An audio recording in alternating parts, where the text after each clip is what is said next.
The night I found the receipt, I was folding laundry at the dining table, the hum of the dryer filling the silence of our house. It slipped from the pocket of Mark's neatly pressed shirt, a crisp slip of paper no bigger than my palm. My eyes skimmed the print without intention, just the reflex of habit, and there it was, a hotel charge from a Tuesday afternoon, the same Tuesday. He told me he had been stuck in meetings clear across town. My breath caught, as if someone had pulled a cord inside my chest. The smell of fresh cotton on the laundry suddenly turned bitter, like the faint scent of perfume I thought I imagined weeks ago when he hugged me goodnight. I stood there frozen, the receipt trembling between my fingers, knowing life had just tilted on its axis. Before I tell you more, let me pause for a moment. I want you to share in the comments where you're listening from tonight, and don't forget to like and subscribe if you want more stories of love betrayal and the quiet ways we reclaim justice. It matters more than you think. My name is Elena Brooks, and for most of my adult life, I believed I had chosen well. I grew up in a modest household where my father worked long shifts at the paper mill, and my mother stretched every dollar into meals that filled us and left us with enough for Sunday pie. Hard work and faithfulness weren't just values, they were survival. By the time I married Mark, I thought I had found a man who understood those rhythms. He was charming, steady, always the first to pull out a chair for me at a restaurant, and the one who insisted I never carry groceries alone. I built a quiet pride in being his partner, standing beside him at company dinners, smiling when coworkers praised how solid we seemed. Mark's career was demanding, traveling from one client dinner to the next, but he carried it well, or so I thought. He liked to tell me I was his anchor, the reason he could walk into a boardroom with confidence. I wanted to believe him. We had our daughter, Lily, who filled our home with laughter and whose teenage wit kept us both on our toes. From the outside, we looked like the family people admired, a brick house with a well-kept lawn, holiday lights each December, and a kitchen table that seemed to hold us together. I kept busy with counseling work at the high school, and Mark always said he was proud of how much the kids trusted me. We had, it seemed, a good rhythm. But as the years passed, there were subtle shifts. Mark's late nights became more frequent, explained by client dinners that grew longer and travel that stretched closer to home. I told myself it was the price of success, that the exhaustion in his eyes meant he was carrying more for us. When Tessa, my longtime friend, began planning more events for Mark's company, I thought nothing of it. She had been around since our college days, and her laughter always filled the corners of our gatherings. It was easier to believe the story I had told myself for years than to question why Mark's phone was always face down on the counter, or why Lily sometimes asked if Dad was really as busy as he claimed. Looking back, the cracks had been forming quietly, like hairline fractures in glass you don't notice until the whole pane gives way. That night, with the laundry staring at the hotel receipt, I felt those fractures widening, sharp and irreversible. The questions flooded in. How long? Why her? Did everyone else already know? But I didn't cry. Not then. Instead, I slid the receipt into my pocket and smoothed the last shirt on the table, folding it into perfect squares, as if order could still be salvaged. I knew deep down that I couldn't ignore this proof that life, as I had framed it, was already slipping from my hands. And as I turned off the dining room light and climbed the stairs, I realized one truth with chilling clarity: this was only the beginning. The receipt stayed in my pocket for 2 days before I let myself touch it again.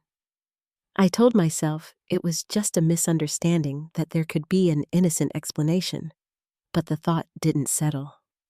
Each time, Mark smiled across the table or brushed a quick kiss against my cheek on his way out the door, I felt that slip of paper burning like an ember against my skin. I went through the motions at work, guiding students through their own storms, while a quiet storm of my own grew heavier inside me. On Thursday evening, Mark came home late, carrying the faint scent of cologne I didn't recognize. He leaned in to hug me, and I noticed it lingered differently than the one he usually wore. I stood there with folded arms as he talked about traffic and deadlines, nodding as though his words meant something, when all I could hear was the shallow rhythm of his voice, avoiding detail. Lily had already gone upstairs, leaving us in the kitchen under the yellow light that suddenly felt too harsh, every angle sharper than before. The next morning, while he showered, his phone buzzed on the counter. It was face down as always, the screen lighting briefly before dimming again. I wasn't the kind of woman who pried, but the instinct to flip it over nearly overtook me. My hands stayed at my sides, trembling faintly. When he stepped out wrapped in a towel, smiling like nothing in the world had shifted, I had to bite my tongue to keep from asking who had just written him. That weekend, we hosted a small dinner with friends, something Mark insisted we keep as a tradition every few months.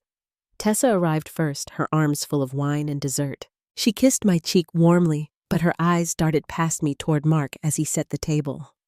I had known her for more than 20 years, through awkward college phases and early motherhood. But lately, she seemed to glow differently when he was near. At the table, she laughed at every story he told, her hand brushing his arm lightly more than once. Each gesture might have been dismissed on its own, but together, they gathered like stones in my chest. When I went into the kitchen to fetch dessert plates, I paused at the doorway. I could hear them still talking, their voices lower, closer. "You're working too hard," she teased softly. His response was a chuckle that carried an intimacy I hadn't heard in months. By the time I stepped back into the room, they were sitting apart again, casual, as if nothing had passed between them. I set down the plates smiling, but my hand shook enough that the silverware rattled against the porcelain. Later that night, when the house was quiet, I opened the laundry drawer and slipped the receipt out. I laid it on the table and stared at the printed lines until my vision blurred. The date, the hotel name, the total, it all sat there in black and white.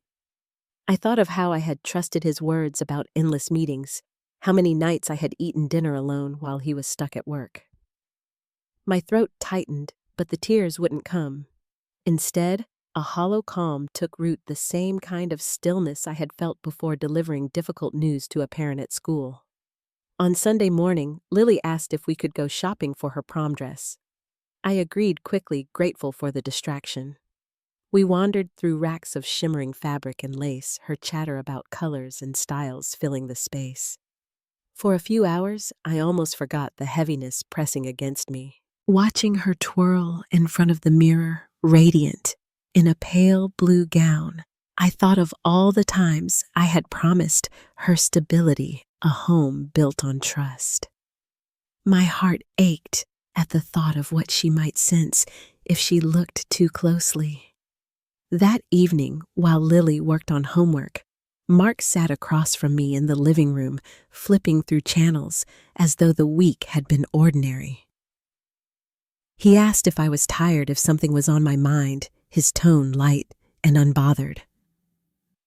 I wanted to scream, to throw the receipt in his lap and demand the truth, but my voice stayed steady. "Just a long week," I said, folding a blanket neatly across my knees. His eyes lingered on me for a moment, searching, but he let it pass. The first crack had opened wide enough to see through, and I couldn't unsee what lay beyond. Each smile, each excuse, each lingering glance with Tessa only deepened the fracture. And though I sat in silence, the weight of betrayal settled firmly, whispering that the life I thought I had built was already beginning to crumble.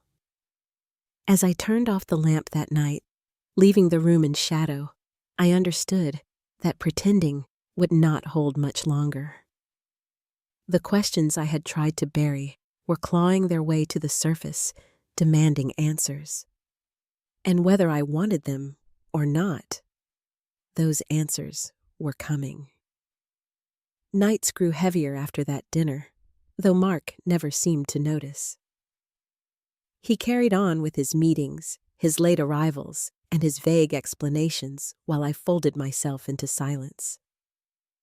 Some evenings, I sat in Lily's room, pretending to help her study, when really I was clinging to the safety of her laughter and her steady presence. When she asked if I was tired, I would smile and blame it on long days at school, but the truth pressed harder than exhaustion.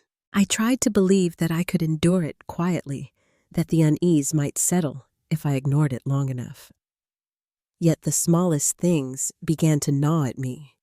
The faint scent of perfume on Mark's jacket that didn't belong to me. A lingering smile when he glanced at his phone before quickly tucking it away. Even the way his voice softened on certain calls, a low hum that carried familiarity I hadn't heard directed at me in months. Each sign carved away at the certainty I once held. At school, I found myself staring out my office window longer than usual, the laughter of teenagers echoing faintly through the hallways. It struck me how quickly they trusted me with their secrets, while I couldn't bring myself to name my own. My colleague Sandra stopped by one afternoon with papers in hand and a gentle look in her eyes. "You okay, Elena?" she asked softly. I forced a smile and told her I was fine.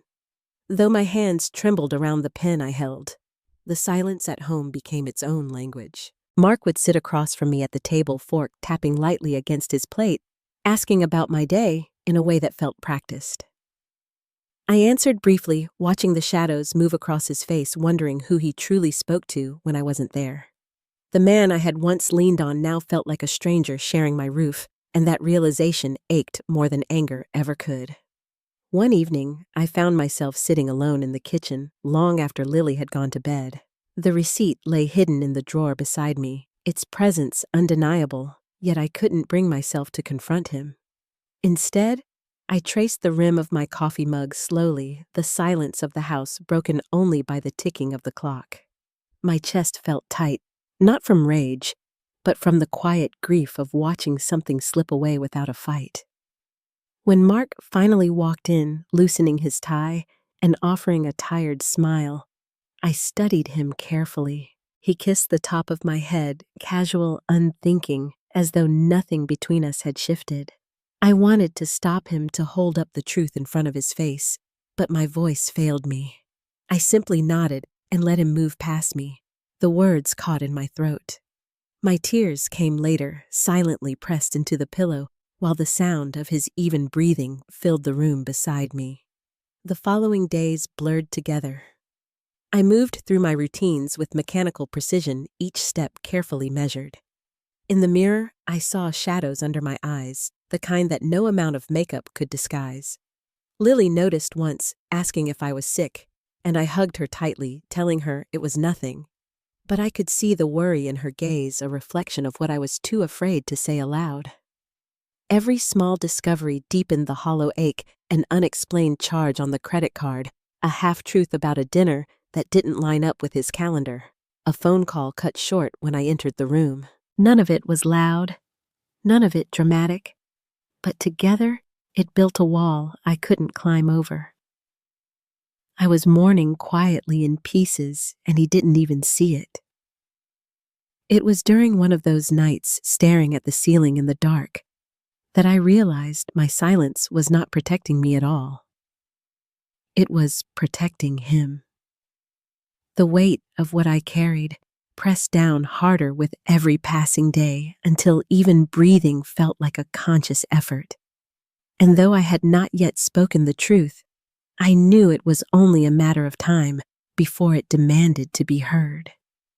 For now, I buried it, holding my calm like a fragile glass that might shatter if I moved too quickly.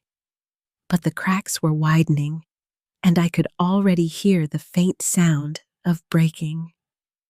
The breaking point came on a Tuesday evening when the weight of silence finally grew too heavy to carry. Mark had texted that he would be late again, blaming a meeting that had supposedly run long. I sat at the kitchen table with a cup of tea gone cold, staring at the empty chair across from me. The lamp above flickered faintly, throwing long shadows against the wall. And I thought of how often I had eaten meals alone while telling myself it was only temporary. When the front door finally opened, I didn't rise to greet him. He set his briefcase down and loosened his tie, humming as though nothing had shifted between us. I studied his face, the calmness he wore so easily, and something inside me hardened. My hand slid into my pocket, feeling the folded receipt I had carried for weeks. Without a word, I placed it on the table in front of him. Mark froze mid-motion, his eyes flicking down to the slip of paper. For a moment, neither of us spoke, the air so still it felt brittle. "Where did you get this?" he asked, his voice low but strained. I kept my tone steady. "From your shirt pocket. The same night you said you were at the office." He tried to smile, the corners of his mouth twitching as though charm might erase the truth. "It was a client dinner, Elena. The hotel was convenient, that's all." His explanation was practiced, but I saw the falter in his eyes. My chest tightened, though not with the grief I expected. Instead, a quiet clarity washed over me. I leaned back, folding my arms. Convenient enough to hide. Convenient enough to lie about. My words hung between us, sharper than I intended. He opened his mouth again, but no answer came. Only silence that told me more than any confession could. That night, I didn't sleep. I lay awake, listening to his steady breathing beside me, wondering how many times I had believed a story that wasn't real. The hurt was deep, but beneath it, another feeling stirred resolve. I realized I couldn't keep living in the half-light of doubt. The truth was here, and I could no longer ignore it. The next morning, I left for work earlier than usual. The drive was quiet. The trees along the road blurred in the dawn light. At school, I moved through my schedule meeting with students signing reports, smiling when needed. Yet under the surface, a new steadiness had taken root.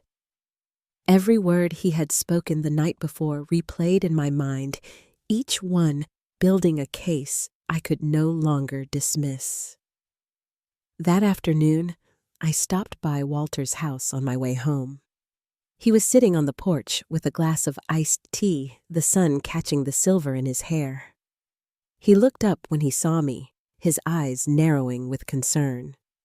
"You look worn out, Elena," he said, setting his glass aside. I sat beside him, the wooden chair creaking beneath me. For a while, I said nothing, just letting the hum of cicadas fill the quiet. When I finally spoke, my voice was soft, but certain. "Walter, I think Mark has been lying to me.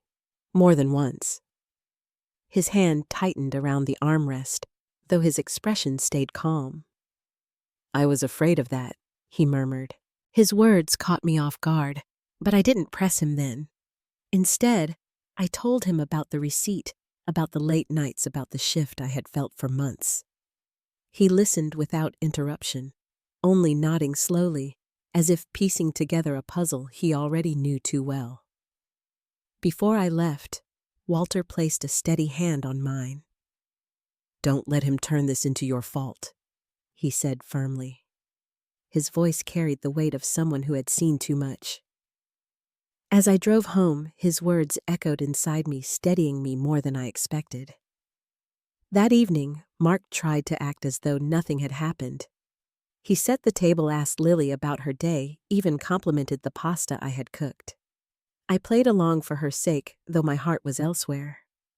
Each smile he offered felt like a mask, each gesture rehearsed. I realized then that his performance was not for me, it was for himself, to convince the world he hadn't already broken what mattered most. When the house finally quieted, I sat in the darkened living room, the soft tick of the clock marking each passing moment. My reflection stared back at me from the window, pale and resolute. I knew the time for silence had ended.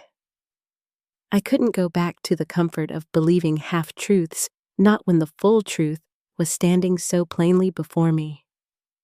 And as I sat there, gathering the pieces of strength I had left, I understood that this was not just about betrayal. It was about choosing myself, about refusing to live as a shadow in my own home. The decision was no longer if I would act, it was when. The morning after I confronted Mark with the receipt, I woke before the alarm. The sky outside was still gray, the first light slipping over the horizon, but my thoughts were already racing. He stirred beside me, unaware that I had been awake half the night, sorting through the fragments of our life and the lies buried within it. For years, I had chosen to believe his words smoothing over the cracks because I wanted to keep our family intact. Now I felt something shifting inside me, a new steadiness that surprised me with its clarity. At work, I carried myself as though nothing had changed, greeting students, answering emails, listening to small dramas unfold in my office. But beneath the calm surface, I began laying the first bricks of my own plan. Quietly, carefully, I started gathering what I needed. During lunch breaks, I logged into the household accounts, tracing through months of transactions I had once ignored. There were dinners that stretched beyond business hours, hotel charges that didn't belong to his work trips, and cash withdrawals that left no explanation. Each detail was tucked away, organized into a private folder I knew he would never find.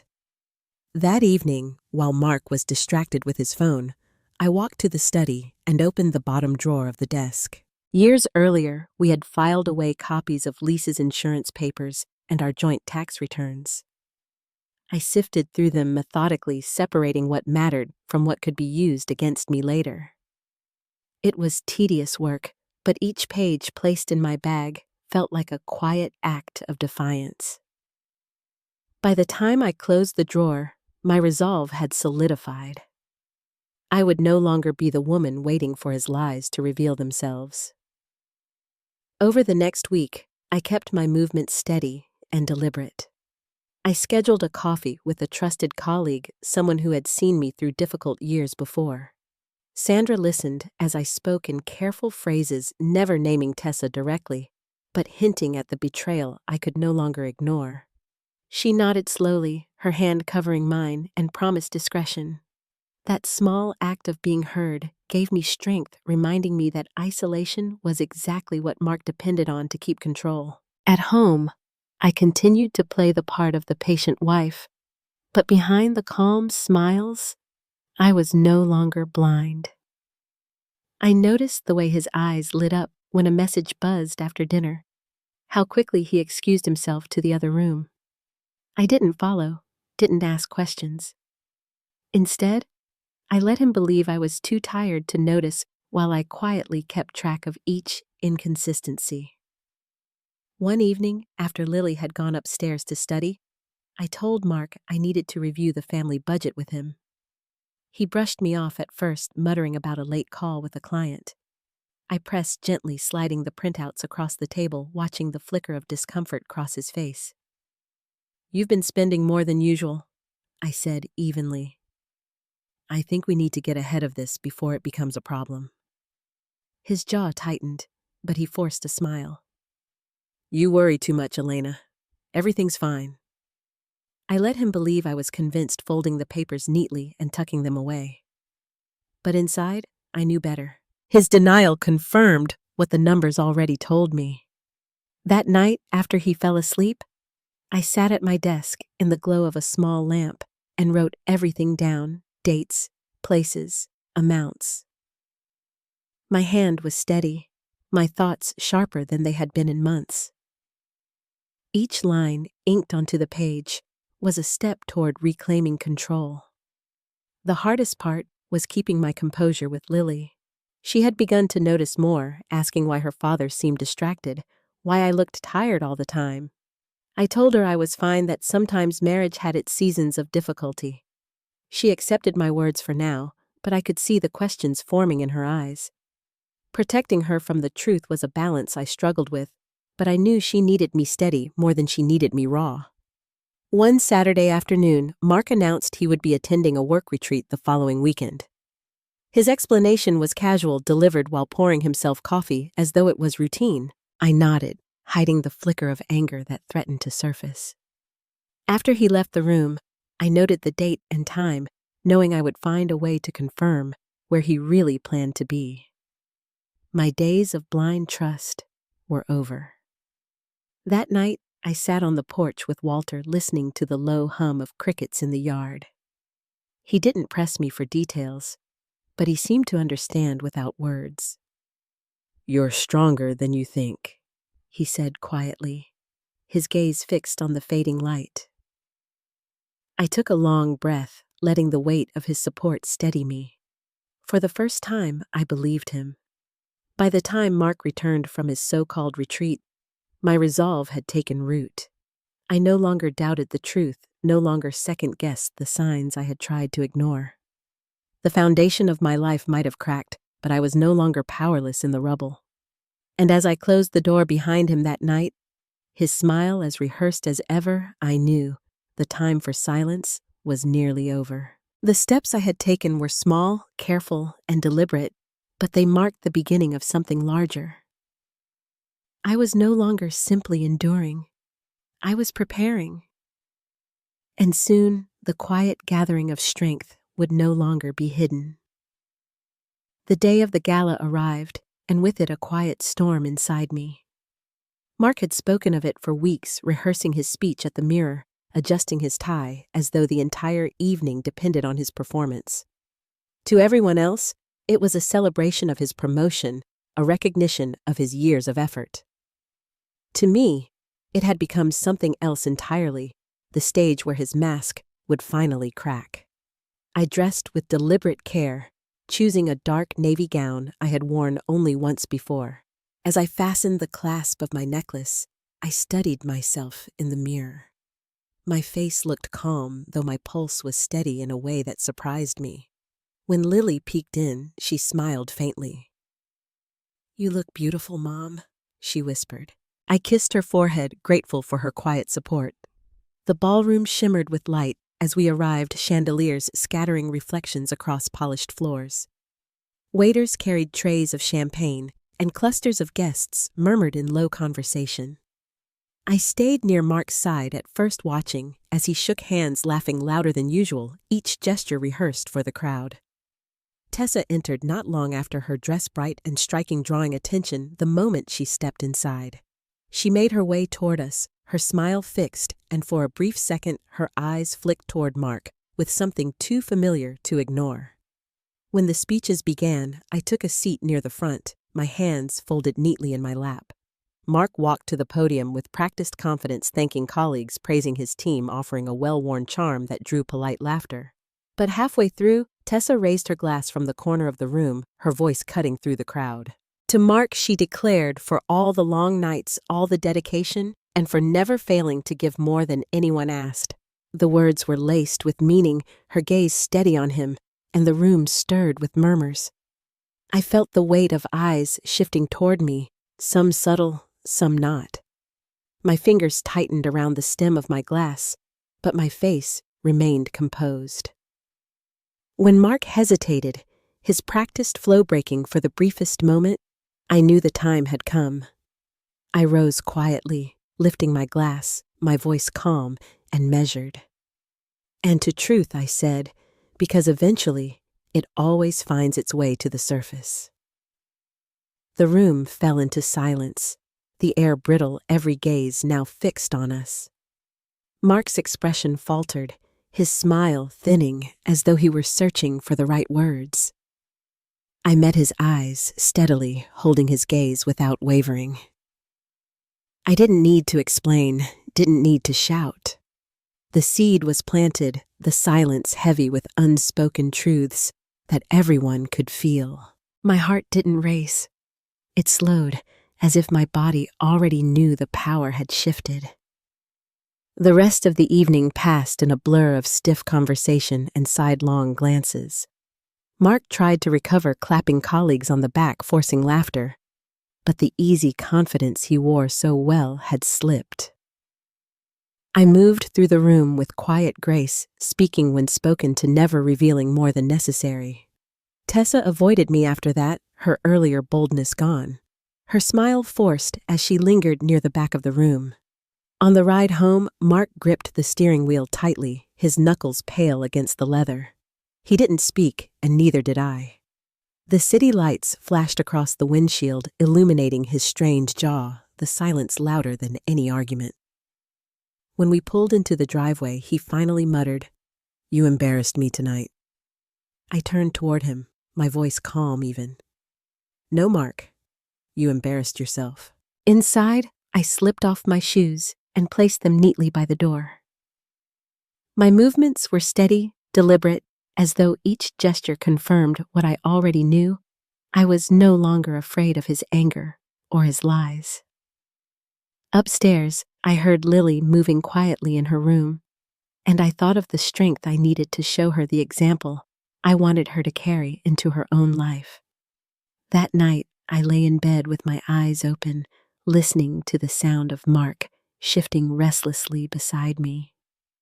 The mask had cracked, the truth had been given space to breathe, and there was no going back. I didn't know exactly what the days ahead would bring, but I knew this much: I had taken the first step out of silence, and the path forward was finally mine to choose. The question now was not whether the truth would come to light, but how far it would reach and who would still be standing when it did. The week after the gala unraveled quickly, faster than even I anticipated. Mark tried to maintain his composure in front of Lily, leaving for work at the usual time, speaking in the same practiced tone, but I could see the strain seeping through the cracks. His phone calls were shorter, sharper, often ending with him slamming the device onto the counter before retreating upstairs. Whatever confidence he had carried into that ballroom was gone, replaced by a desperate energy he couldn't mask. On Wednesday morning, I received a call from Sandra at work. She lowered her voice and told me she had overheard two parents in the school parking lot discussing the gala, whispering about Tessa's bold toast and my pointed response.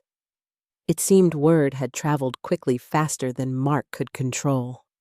By afternoon, I received another call, this time from one of his colleagues, a man I barely knew, who asked in a roundabout way if Mark was doing all right. The shift had begun subtle, but undeniable. The story was no longer his to control. That evening, when he walked through the door, his tie was loosened and his face pale. "We need to talk," he said, dropping heavily into the chair across from me. I folded my hands, waiting. "You've made me look like a fool," he muttered, his voice thick with anger. "Do you have any idea what people are saying?" My answer was simple. "They're saying the truth finally caught up with you." He flinched, and for a moment I thought he might shout, but instead he buried his face in his hands. By Friday, the fallout became official. Walter called me in the late afternoon, his voice steady, but tinged with quiet disappointment. "Elena," he said, "I heard from an old friend that Mark's company has launched a review. Too many questions about his conduct and about Tessa." My chest tightened, not with fear, but with the weight of inevitability. "What happens now?" I asked softly. Walter sighed. "They'll cut him loose. A man in his position can't survive scandal. He brought this on himself." When Mark returned home that evening, he carried a forced bravado. "They're overreacting," he said, pacing the living room. "It's office politics, nothing more." But his eyes darted nervously, and I knew he already sensed the end. I stayed quiet, letting his words collapse under their own weight. Lily, hearing the tension, lingered on the stairs, her face pale. I caught her eye and gave a small nod, signaling she didn't need to intervene. 2 days later, the official notice arrived. Mark's position was terminated effective immediately, his access revoked. He stormed through the house, slamming doors, railing against betrayal from his colleagues, even accusing me of poisoning his reputation. I listened without flinching, my silence more powerful than any argument. When he finally paused, breathless, I said evenly, "You did this to yourself, Mark, and everyone finally sees it." His face crumpled, anger giving way to desperation. Tessa's fall was just as swift. By the end of the week, she had been removed from several contracts, clients quietly distancing themselves after whispers of her involvement with Mark. I learned of it through Sandra, who had heard it from another teacher whose sister-in-law worked in event planning. The circle of their choices had closed in on them, and neither could escape the consequences. That Sunday, Walter invited me and Lily over for dinner. He greeted us warmly, pulling Lily into a hug before leading us to the table he had set with care. Over the meal, he spoke gently but firmly. "I know this has been painful," he said, "but I want you both to know you are not alone. Mark may be my son, but I won't defend what he's done." Lily's eyes filled with tears, and she reached across the table to squeeze her grandfather's hand. His words settled over me like a balm, steadying me in ways I hadn't realized I needed. When we returned home, the house felt heavier with Mark's presence. He sat in the darkened living room, staring at the blank television screen. "You've ruined me," he whispered as we passed. I stopped in the doorway, meeting his shadowed gaze. "No, Mark. You ruined yourself. I simply stopped covering for you." His jaw tightened, but he had no response. I guided Lily upstairs, shutting her door, gently determined to shield her from the bitterness spilling through the walls. In the days that followed, the shift became undeniable. Friends who once praised Mark's charm no longer called. Invitations dried up. His name, once spoken with admiration at community gatherings, now carried a sharp edge of disdain. I carried myself with quiet steadiness, never confirming or denying details, allowing the truth to speak for itself. The world he had built on lies had crumbled, leaving him with nothing to stand on. And as I watched the pieces of his facade fall away, I felt no triumph, only a calm certainty. Justice had not come loudly, but it had arrived all the same. And though the path ahead would still hold challenges, I knew the balance had shifted for good. The question lingering now was how I would shape the life that followed once the dust of his downfall had finally settled. The days after Mark's downfall felt strangely quiet, as though the house itself had exhaled. The constant hum of his phone calls, the slamming of doors, the sharp words that once filled every corner, had all gone. In their place was silence, not heavy this time, but steady, almost tender. I realized I could breathe again, and the air no longer carried the sourness of lies. Lily noticed it too. She laughed more freely at dinner, no longer glancing nervously between us, waiting for the tension to break. She played music while doing her homework, her voice carrying through the hallways, and for the first time in months, I let myself join her. One evening, we danced in the kitchen while spaghetti boiled on the stove, our laughter rising above the clatter of pots.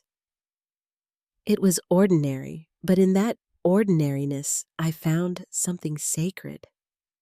Walter remained a steady presence, visiting on weekends, sometimes just sitting with me on the porch while Lily studied inside. He didn't speak often about Mark, and I was grateful.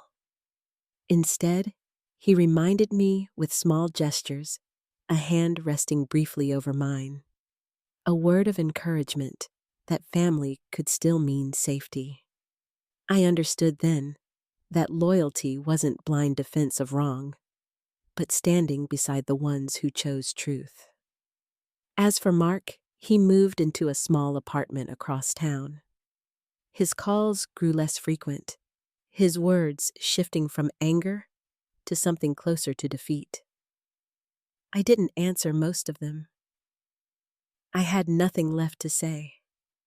The world he had built on charm and deception had crumbled, and I no longer felt responsible for gathering the pieces.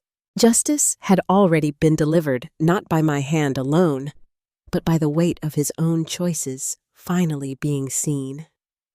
Tessa faded from our lives quickly after her contracts were stripped away. I heard whispers of her leaving the city for a fresh start, somewhere no one knew her name. I didn't wish her well, nor did I wish her harm. She had taken what she wanted at my expense, but in the end, she lost more than she gained. That was enough. In the months that followed, I focused on the simple parts of life I had neglected. I spent Saturday mornings at the farmer's market with Lily filling our bags with peaches and fresh bread. I returned to painting an old hobby I had let slip away when I was too busy smoothing over Mark's lies.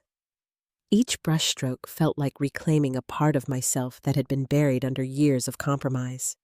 The greatest shift, though, was internal. I no longer carried the fear of what others thought or the weight of keeping up appearances.